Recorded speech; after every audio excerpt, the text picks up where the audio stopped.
جنا صد سالی نەخۆشخانە موسکو بجهێلا پشتی کو بسەرکەفتی ji vîrusa کۆرۆنا çak bûyî خانم پێلاگەیە پۆیارکۆڤا تووشی vîrusa کۆرۆنا بوو دەما نەخۆشییا wê di qonaxa destpêkê bû ew anî bû nexweşxanê. Fêsofold Belosov doktorê ku çavdêriya pۆyarkۆva dikir behsa rewşa wê kir.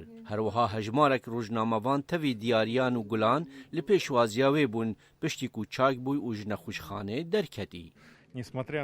Zêdebarî ku wê hejmarek alozî di sistema dil û demarên xwînê de hebûn, lê xweya dikir ku ew dapîrek qayî me. Pêwîst nedikir wê bibin çavdêriya taybet li xestexanê. Bi dirêjahiya mana wê çareseriya asayî bot hate kirin û dermanên dijî hewdan û dijî xestbûna xwînê werdigirtin. Pûyarkova bi destekî silav da ser pêşwazîkaran û bi îşaretan supasiya wan kir.